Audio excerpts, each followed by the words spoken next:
Hello everyone, welcome to Exam Originals. मेरा नाम है दृष्टि सिंह और आज की क्लास में हम पढ़ेंगे गॉन्ड ट्राइब के बारे में। हमारे ऑलरेडी 2 लेक्चर्स हो चुके हैं, तो जिन स्टूडेंट्स ने हमारे पुराने लेक्चर्स नहीं देखे हैं वो जाके देख सकते हैं। उसमें हमने गॉन्ड ट्राइब को बिल्कुल बारीकी से पढ़ा था कि कहाँ से क्वेश्चंस आते हैं, उनका पूरा एनालिसिस करा था और उस तरीके से हमने पढ़ा था। तो ये हमारा 3rd लेक्चर है। इसके बारे में हम और जानते हैं कि क्या क्या हम पढ़ चुके हैं, क्या क्या हमें पढ़ना है। जैसे हमने क्या पढ़ा था कि गौंड जनजाति जो हमारी है वो स्पेसिफिकली इस एरिया में रिसाइड करती है। नर्मदा वैली की जो बेल्ट होती है, नर्मदा रिवर की जहाँ से बेल्ट निकलती है, ये पूरा एरिया जहाँ से येलो ग्रीन, ये यहाँ पे पूरी एरिया में गौंड जनजाति पाई जाती है। ये हम पढ़ चुके हैं प्रीवियस 2 लेक्चर्स में ऑलरेडी। फाइन। तो यहाँ इस पूरे एरिया में येलो ग्रीन, ये ब्लू वाला एरिया, यहाँ पे गौंड जनजाति मिलती है।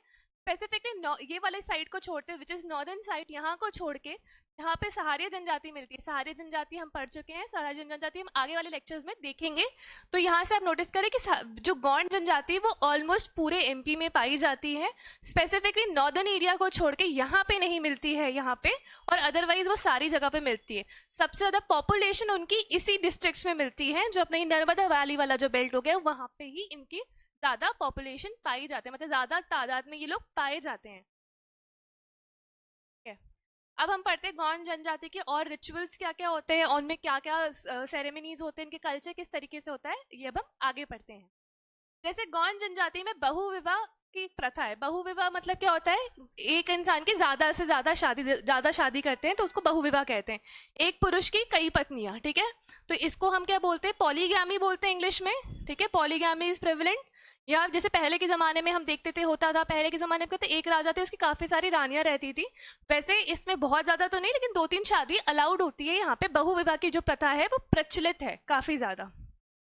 इस जनजाति में विभिन्न प्रकार के विवाह प्रचलित है। जैसे अब इसमें बहुत टाइप के विवाह होते हैं, इनके अलग अलग कस्टम्स होते हैं, रिचुअल्स होते हैं, और मैरिजेस के भी अलग अलग टाइप्स हैं, ठीक है। ये हम अभी नाम पढ़ते हैं, फिर इसको हम डिटेल में जानेंगे कि इनकी अलग अलग टाइप की मैरिजेस किस तरीके से होती है।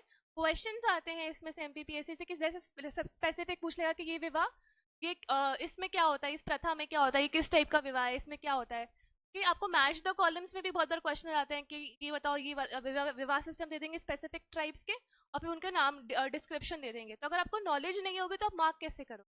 You have to learn everything in this, ठीक है। तो हम पढ़ते हैं कि क्या क्या चीज़ें होती हैं। इस जनजाति में विभिन्न प्रकार के विवाह प्रचलित हैं। जैसे पठौनी विवाह, सबसे पहला कौन सा हो गया, पठौनी विवाह। छठ विवाह, लमसेना विवाह, दूध लौटावा। दूध लौटावा वेरी फेमस, दूध लौटावा बहुत ज़्यादा फेमस है, काफ़ी फेमस वर्ड है और काफ़ी प्रेवलेंट वर्ड है। काफ़ी क्वेश्चंस यहाँ से ऑलरेडी आए हैं, पूछे गए हैं, और अपकमिंग एग्जाम्स में आने की चांसेस भी काफ़ी ज़्यादा रहती है, ठीक है। तो दूध लौटावा क्या होता है, दूध लौटावा एक शादी करने का तरीका है जिसमें जो कौन सी ट्राइब में प्रेवलेंट है, जो गौंड ट्राइब में प्रेवलेंट है, ठीक है। ये क्वेश्चंस आपको पता होने चाहिए। नेक्स्ट है हमारा, ये 4th हो गया। 5th है हमारा सेवा विवाह। सेवा विवाह हमारा 5th।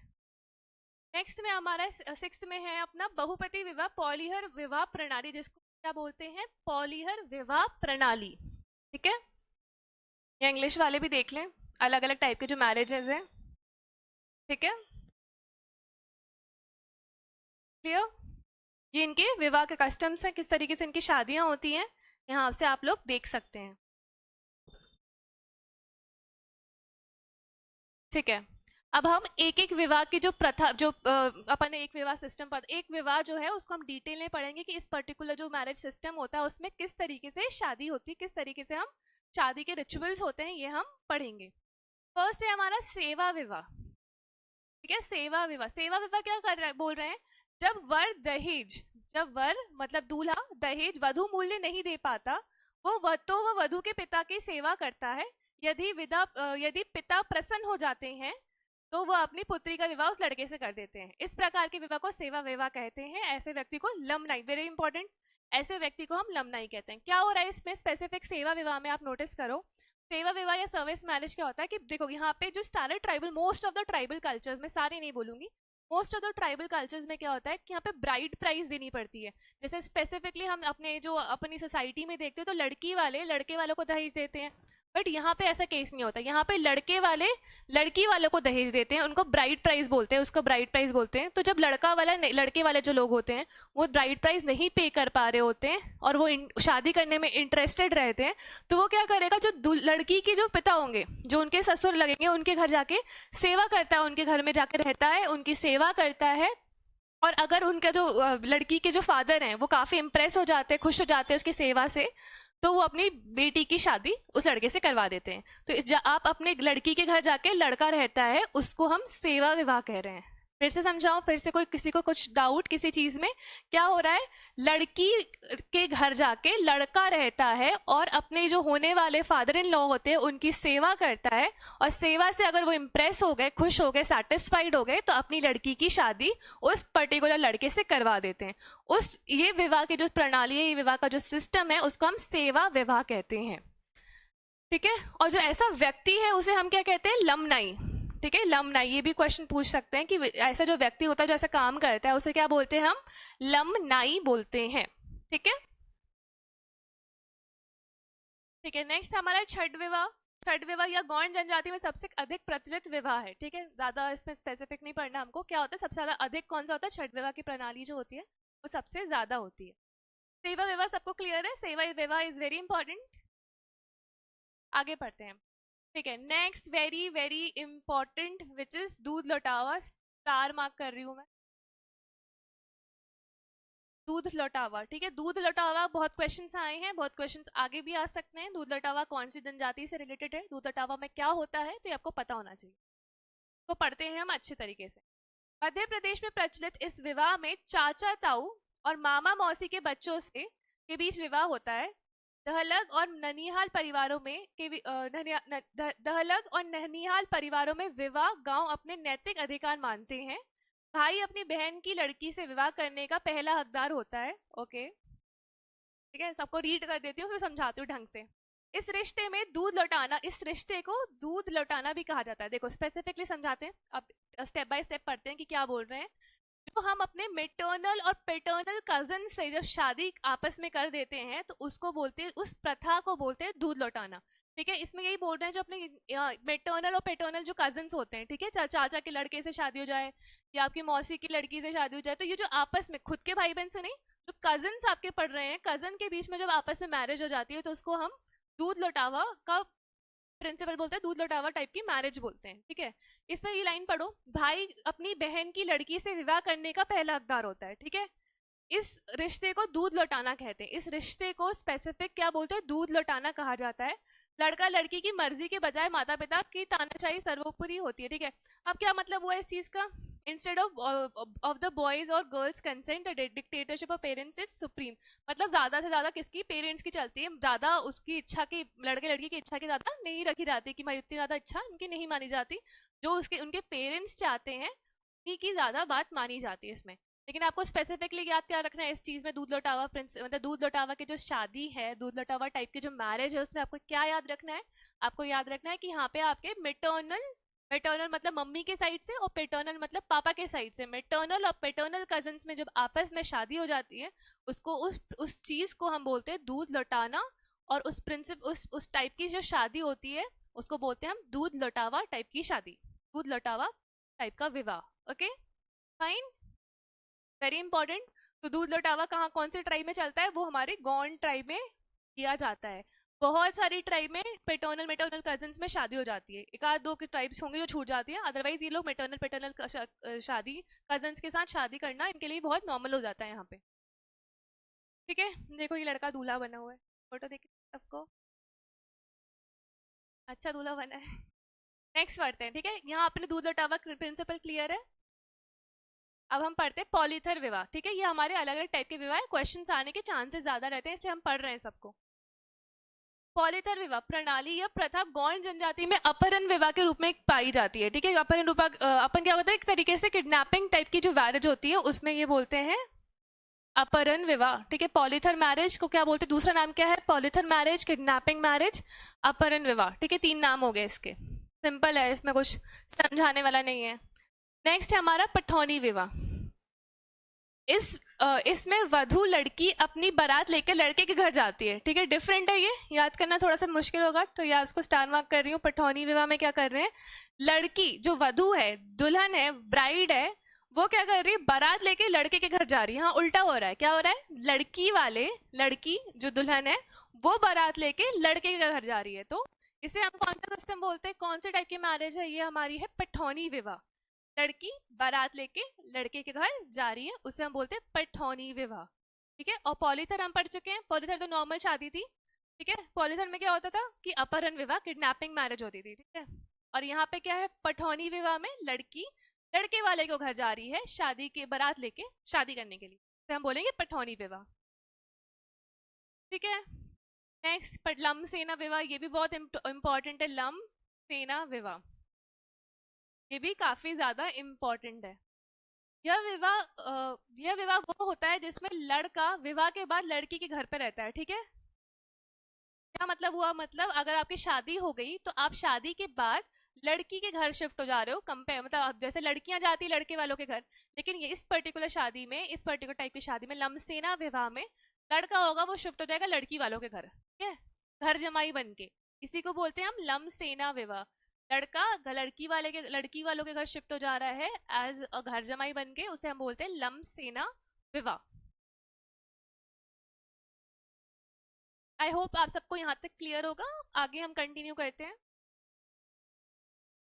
ये अब हमारी और अदर फैक्चुअल डिटेल्स है गॉन ट्राइब के बारे में। हमने सारी जो इन्फॉर्मेशन थी, उनके cultures, festivals, type of marriages, किस टाइप का इनका फिजिक होता है, जोग्राफिकल लोकेशन, ये सब चीजें हम ऑलरेडी कवर कर चुके हैं प्रीवियस 2 लेक्चर्स में, और अभी जो बचा कुचा था हमने इस लेक्चर में कवर कर लिया।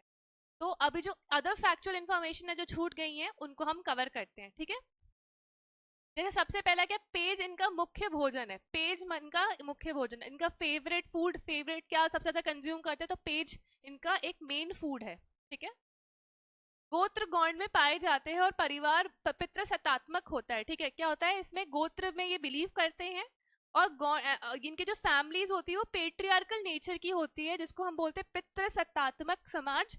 पितृ सत्तात्मक मतलब क्या होता है, जहाँ पे मेल डोमिनेंस ज्यादा होता है, male is the deciding authority, ज्यादा से ज्यादा लड़के की ज्यादा सुनी जाती है हर चीज में, उसको बोलते हैं male dominated society, patriarchal nature का, या पितृ सत्तात्मक इन नेचर बोलते हैं। ठीक है, गोंडो के घर में मेहमानों के लिए बंगला होता है। ठीक है, गोंडो के घर में, ये सिंपल इन्फॉर्मेशन है, नथिंग टू एक्सप्लेन। नेक्स्ट है, गोंड जनजाति की स्थानीयता को टोला कहा जाता है, वेरी इंपॉर्टेंट। ठीक है, ये जो जहाँ रहते हैं, लोकेलिटी रहती है जो इनकी, उसको क्या बोलते हैं, हम टोला कहते हैं। गोंड जनजाति की जो लोकेलिटी होती है उसको हम टोला कहते हैं। इंपॉर्टेंट आ सकता है पेपर में, तो आपको ये इंपॉर्टेंट, येलो से जो मैंने मार्क करा है, which I am marking with my this pen, that is very important, तो आपको ये पढ़ते चलना है साथ में। ठीक है, शरीरों को दफनाने दफनाने भी हैं और जलाते भी है। ठीक है, क्या करते हैं, शरीर जो उनके क्रिमेशन की जो प्रोसेस होती है, स्पेसिफिकली क्या कर रहे हैं, 2 मेथड्स ऑफ डेथ रिचुअल्स, किस तरीके से बॉडी को क्रिमेट कर रहे हैं, एक तो ये जलाते भी हैं और दफनाते भी, दोनों तरीके से ये रिचुअल को फॉलो करते हैं। ठीक है, शरीरों को दफनाते भी हैं और जलाते भी है, दोनों तरीके से ये लोग बॉडी को क्रिमेट करते हैं, जलाते भी हैं और दफनाने का भी काम करते हैं, जिस तरीके से भी इनका सिस्टम है। ठीक है, हाँ तक इन्फॉर्मेशन क्लियर है हमारी, आगे बढ़ते हैं। इंपॉर्टेंट इसमें पेज है हमारा, फिर पेट्रियार्कल नेचर का, ये भी इंपॉर्टेंट है, और टोला, इनके जो जहाँ ये लोग रहते हैं, जिस लोकेलिटी में रहते हैं, उसको हम टोला कहकर एड्रेस करते हैं। फाइन, ठीक है, आगे की इंफॉर्मेशन देखते हैं। मृत्यु गीत, मृत्यु गान, जिसे खुलपटा कहते हैं, कहा जाता है, अंतिम संस्कार में गौंड जनजाति द्वारा गाया जाता है। एक हर टाइप की कल्चर्स में ना आप देखेंगे कि कोई जब पैदा होता है तब गाना गाया जाता है, जब कोई डेथ होती है तब भी स्पेसिफिक टाइप का जो सॉन्ग होता है, उसे शादी में भी गाते हैं और डेथ में भी गाते हैं, हर टाइप के एक सिचुएशन होती है, सॉन्ग उस टाइम में गाया जाता है। तो गौंड जनजाति में जब डेथ के टाइम जो गाना गाया जाता है उसे हम बोलते हैं खुलपट्टा। खुलपट्टा, खुलपटा ये बोलते हैं। ठीक है, जिस तरीके से भी इसे याद कर लो आप, खुलपटा या खुलपट्टा, ये टाइप का डेथ सॉन्ग है, विच इज संग ड्यूरिंग डेथ टाइम। कोई भी जब गौंड जनजाति में किसी की डेथ हो जाती है तो कौन सा सॉन्ग गाते हैं हम, खुलपट्टा टाइप का एक सॉन्ग होता है, is a type of song which is संग, ठीक है, during the death. Okay, fine.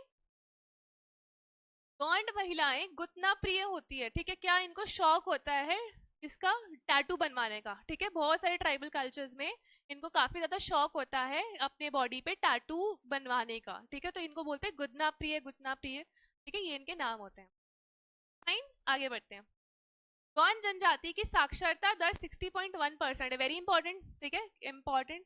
ये सबसे क्या, इनकी साक्षरता दर, लिटरेसी रेट कितनी है, 60.1%, which is very good as compare to tribal population. मतलब ये लोग काफी पढ़ी लिखी जनजाति है, ये ज्यादा पिछड़े हुए नहीं है, ठीक है। इसलिए इनको गौंड जनजाति की जो साक्षरता दर है, लिटरेसी रेट है, विच इज 60.1%।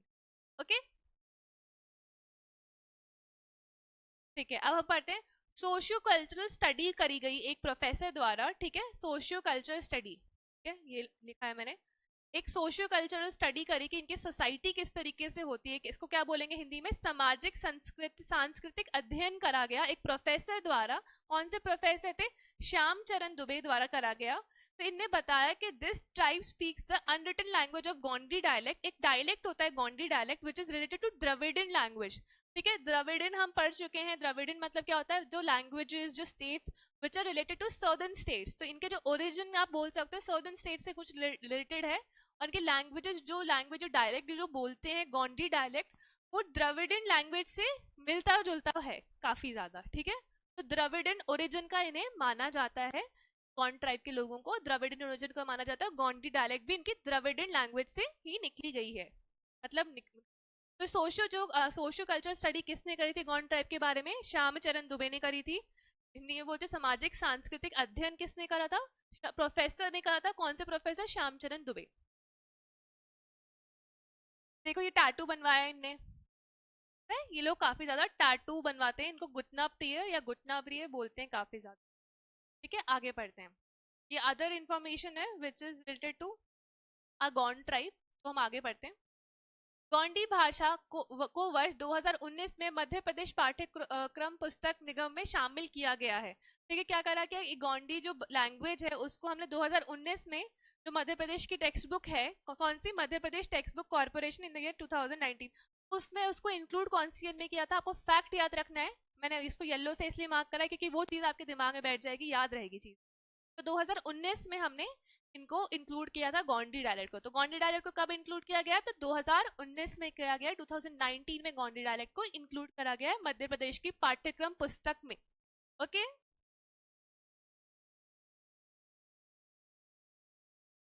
ठीक है। यहाँ पे क्या है, मुड़ियाओं की तरह गोंडों में भी घोटुल प्रणाली पाई जाती है। घोटुल जो सिस्टम, ये हम आगे क्लास में पढ़ेंगे, आगे की ट्राइब में पढ़ेंगे। घोटुल जो सिस्टम होता है वो गौंड में भी, गौंड जनजाति में भी मिलता है। घोटुल प्रणाली गौंड जनजाति में भी पाई जाती है, ठीक है। Next, Warrior Elvin published a book titled The Muria and the Ghotul in the year 1947। ये इंपॉर्टेंट है, ये वेरी इंपॉर्टेंट फैक्चुअल डिटेल है कि वेरियर एल्विन करके एक थे इंसान, उन्होंने क्या कहा 1947 में the Muria and the ghotul नामक एक पुस्तक प्रकाशित की थी, the Muria and the ghotul. और कब, कौन सी ईयर में की थी, 1947 में, ठीक है। आपको लिखा है Muria and the ghotul in the year 1947।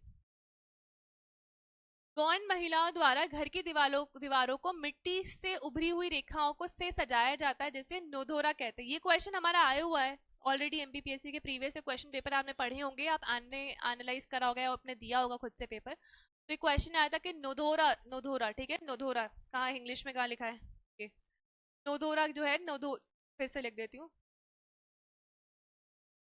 ऐसा क्वेश्चन आया था कि नोधोरा क्या है, एक टाइप का आर्ट है कि क्या, मतलब ऐसे बहुत 4-5 ऑप्शन दिए थे कि पता होना चाहिए नोधोरा क्या है। तो ठीक है, तो ये एक टाइप का आर्ट फॉर्म है जो हम घर की दीवार, जो जो गौंड टाइप के जो घर होते थे उनकी दीवार पे जो हम लेप के जो बनाते हैं, एक तरीके से दीवारों पे मिट्टी से उभरी हुई रेखा द्वारा कुछ बनाते हैं, लाइन से ड्राइंग बनाते हैं, पेंटिंग बनाते हैं, उसको हम वॉल पेंटिंग बनाते हैं, उसे हम बोलते हैं नोधोरा, ठीक है। तो ये ऑलरेडी आया हुआ पेपर में, एग्जाम में, तो ये आपको फिर से रिपीट हो सकता है या क्वेश्चंस में एलिमिनेशन के फॉर्म में आ सकता है, तो ये आपको याद होना चाहिए, ठीक है। या जो अपकमिंग पेपर्स हैं एमपी के, दूसरे जो एग्जाम्स लोग दे रहे हैं एमपीपीएससी के अलावा, जो एमपी जो और पेपर करवाता है, तो आप में ये क्वेश्चन आ सकता है नोदोरा, क्योंकि क्वेश्चन प्रीवियस वाले रिपीट हो जाते हैं, ठीक है। तो नोदोरा आपको पता होना चाहिए कि नोदोरा क्या है। According to the folk tradition of the Gond tribe, the Lings started the Ghotul system. The Lings are the main deities of the Gond tribe, ठीक है। स्पेसिफिक क्या कुछ इंपॉर्टेंट नहीं है इसमें। यहाँ पे अपन को बस देखना है गौंड जनजाति के लोक परंपरा के अनुसार लिंगस ने घोटुल प्रणाली शुरू की। लिंगस गौंड जनजाति के मुख्य देवता है, ठीक है, बस इसमें ज्यादा इंपॉर्टेंट नहीं है। हमें इसमें क्या क्या इंपॉर्टेंट याद रखने वाले स्लाइड में पर्टिकुलर क्या है कि 2019 में हमने गोंडी डायलेक्ट को मध्य प्रदेश की पाठ्यक्रम पुस्तक में इंक्लूड किया था, ठीक है। फिर वॉरियर एल्विन ने the Modiya and the ghotul system 1947 में एक बुक पब्लिश करी थी, वो हमें याद रखना है यहाँ पे। फिर नोदोरा एक ऐसा टाइप ऑफ आर्ट जो हम एक दीवार पे, घर की दीवार पे हम लोग पेंटिंग टाइप की करते हैं, ठीक है। इसमें लिखा भी है painting women of the Gond tribe raised lines of clay, ठीक है, आप लाइंस ऑफ क्ले से आप बनाते हो तो उसे हम बोलते हैं नोदोरा, ठीक है। तो नोदोरा जो एक आर्ट है वो किस ट्राइब से रिलेटेड है, ये क्वेश्चन आ सकता है। तो नोदोरा एक हमारी गॉन्ड ट्राइब से रिलेटेड है। तो ये आज की क्लास में हमारे सारे जो कॉन्सेप्ट्स थे गॉन्ड ट्राइब से रिलेटेड वो हमने खत्म कर लिए हैं। आई होप आपको सब कुछ चीज़ें समझ नहीं आई। अगर आपको आई होप सब चीज़ें समझ आ गई और आपको कुछ चीज़ डाउट है, समझ नहीं आई है, तो आप कमेंट करके बता सकते हैं एंड हम कोशिश करेंगे आपके कमेंट का रिप्लाई करें। तो ये सब चीज़ें आपके आई होप क्लियर है। अब हम नेक्स्ट क्लास में नेक्स्ट टाइप के बारे में जानेंगे। ये हमारे कुछ कुछ पेंटिंग्स हैं गॉन्ड ट्राइब से रिलेटेड, आप देख सकते हो, दिख रहा होगा आई होप, है ना। ये गॉन्ड ट्राइब से रिलेटेड कुछ पेंटिंग्स हैं। अगर आपको इस पर्टिकुलर लेक्चर का हमारा पीडीएफ चाहिए तो हमारे ऑफिशियल चैनल टेलीग्राम चैनल से आप डाउनलोड कर सकते हैं।